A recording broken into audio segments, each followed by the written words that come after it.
হ্যাঁ, এর আগে আমরা দেখিয়েছিলাম আপনাদের যে আলু তোলার পরে ভুট্টা চাষ করা। তো আজকে আমরা চলে এসেছি সেই ভুট্টা জমিতে। আপনাদের ভুট্টা চাষ দেখিয়েছিলাম আগের ভিডিওতে, যে আলু তোলার পরে আমাদের জমিগুলো পড়ে থাকে, সেই জমিতে 3 থেকে 4 মাস কোনো রকম ফসল চাষ করা হয় না। ফলত সেই জমিতে প্রচুর ঝুনঝুনি গাছ বা প্রচুর জঙ্গল হয়ে যায়। সেই জঙ্গলেতে সেই জমির জোর খেয়ে নেয়। তাই এই সময়টায় জমিটা ফেলে না রেখে যদি কিছু ইনোভেটিভ কিছু চাষ করা যায়, এই সময়ের জন্য অনেক ফসল হয়, সবজি হয়, ভুট্টা হয়, তো আরো অনেক কিছু চাষ হতে পারে। তো সেই ভুট্টা চাষ আমরা দেখিয়েছিলাম আপনাদেরকে। তো আজকে আমরা এসেছি জগন্নাথপুর, থইপাড়া জগন্নাথপুর, যেটা পান্ডুয়া ব্লকের সরাইতিন্না গ্রাম পঞ্চায়েত এলাকায় অবস্থিত জগন্নাথপুর গ্রাম।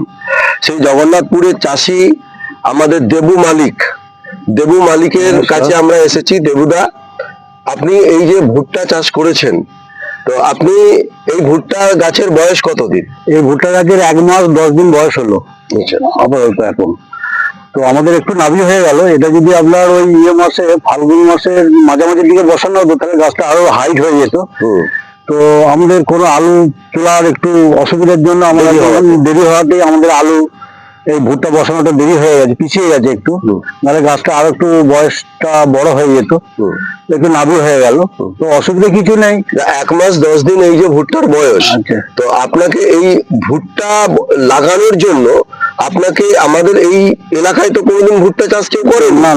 আমাদের জমিগুলো কি হতো, আলু তোলার পরে জমিগুলো পড়ে থাকতো এবং সেই আগাছা জন্মাতো, এই ঝুনঝুনি গাছ, আবার সেই বর্ষার চাষে হতো। তিলে চাষ, তিল ঝড়ে তো পড়ে যায় বলে আপনারা কেউ তিল চাষ করে না। তাহলে আজকে এই যে জমিগুলো পড়ে থাকতো আগাছা, আবার সেই বর্ষার সময় আবার আগাছা তুলে, আবার এক্সট্রা লেবার করে আগাছা তুলতে হতো, তুলে তারপরে ধান রোয়া হতো। তাহলে এই সময়টা যে এই একটা ভুট্টা চাষ, এই বুদ্ধিটা আপনাকে কে দিল? এই বুদ্ধিটা আমাদের এফপিও থেকে, আমাদের গ্রুপ আছে, এফপিও থেকে আমার বলেছিল যে আপনারা এক বছর করে দেখুন যে আপনার ফসলটা কিভাবে লাভজনক, কি লাভজনক নয়, আপনারা জানতে পারবেন, 1 বছর লাগান। তো ওইখান থেকে দানা পেয়েছিলাম, সেই দানা আমরা এবছর লাগিয়েছি। হ্যাঁ, মানে এই আমাদের বিধানচন্দ্র কৃষি বিশ্ববিদ্যালয় এবং পশ্চিমবঙ্গ সরকারের কৃষি দপ্তর থেকে তারা উৎসাহ দিয়েছিল আমাদের যে বিভিন্ন এফপিসি গুলোকে, তার মধ্যে পান্ডুয়া কৃষি বিপ্লব এগ্রি প্রডিউসার কোম্পানি লিমিটেড, তার মেম্বার ওনারা, তাদের একটা গ্রুপ আছে 20 জনের। সেই গ্রুপগুলোকে বলা হয় ফার্মার এফআইজি, ফার্মার ইন্টারেস্টেড গ্রুপ। সেই গ্রুপ ওনারা তৈরি করেছেন। সেই গ্রুপের মাধ্যমে আমরা বীজগুলো আমরা এফপিও থেকে পেয়েছিলাম। তারপরে ওনারা সেই উৎসাহ পেয়ে, এবং এটুকু আপনার এফপিও কি আপনাদেরকে অ্যাসুরেন্স করেছেন যে এই ভুট্টা তোলার পরে সেই ভুট্টা কোথায় বিক্রি করবেন? না, ভুট্টার জায়গা, বিক্রি করার জায়গা আছে। হ্যাঁ, ওরাই নেবে বলেছে। হ্যাঁ, এফপিও ভুট্টা গুলো কিনে নেবে বলেছে। এবং এখানে আমরাও অনেকগুলো এফপিও তরফ থেকে আমরা বিভিন্ন কোম্পানির সাথে যোগাযোগ করেছি যারা ভুট্টা প্রকিউর করেন। তো সেই তারাই গাড়ি নিয়ে আসবেন এই ভুট্টা হারভেস্ট করার জন্য, হারভেস্টার নিয়ে আসবেন। সেই হারভেস্টারের মাধ্যমে তারা ভুট্টাটাকে কেটে নিয়ে চলে যাবেন, এবং চাষিকে তারা কুইন্টাল প্রতি কত টাকা করে নেবে বলেছেন? 2000 টাকা।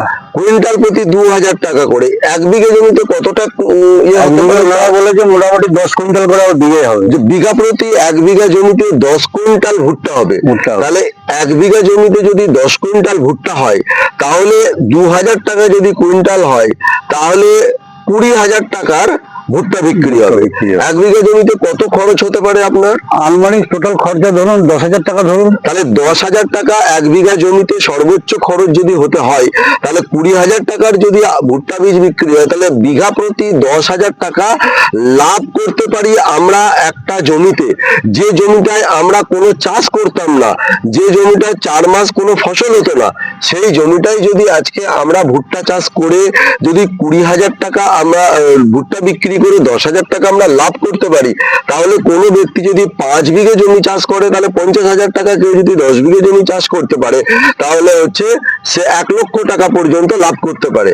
আপনি এই এলাকায় কত বিঘে জমি চাষ হয়েছে? এই এলাকায় মোটামুটি 20 থেকে 22 বিঘে চাষ হয়েছে। 20 থেকে 22 বিঘে শুধু জগন্নাথপুর এলাকাতে চাষ হয়েছে। জগন্নাথপুর এলাকায় চাষ আবার থইপাড়াতে আমি আপনাদের দেখিয়েছিলাম, আমার নিজের 4 বিঘে জমি আছে। এরকম আরো পান্ডুয়া ব্লকে প্রায় 40 থেকে 45 বিঘা জমিতে এই বছর আমাদের পান্ডুয়া ব্লকের একটা এফপিসি ফার্মার প্রডিউসার কোম্পানি বা ফার্মার প্রডিউসার অর্গানাইজেশন, যেটা হচ্ছে পান্ডুয়া কৃষি বিপ্লব এগ্রি প্রডিউসার কোম্পানি লিমিটেড, তাদের ব্যবস্থাপনায়, তাদের উৎসাহে, তাদের উদ্যোগে পান্ডুয়া ব্লকে প্রায় 50 বিঘা জমিতে এবছর ভুট্টা চাষ হয়েছে।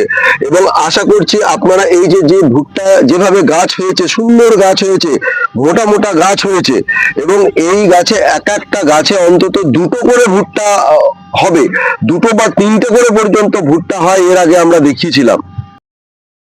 দেবুদা, বলছি যে এই যে ভুট্টা গাছ তুমি লাগিয়েছো, খুব সুন্দর চাষ করেছো ভুট্টা, তো দেখা যাচ্ছে অনেক মোটা মোটা ভুট্টা গাছ হয়েছে।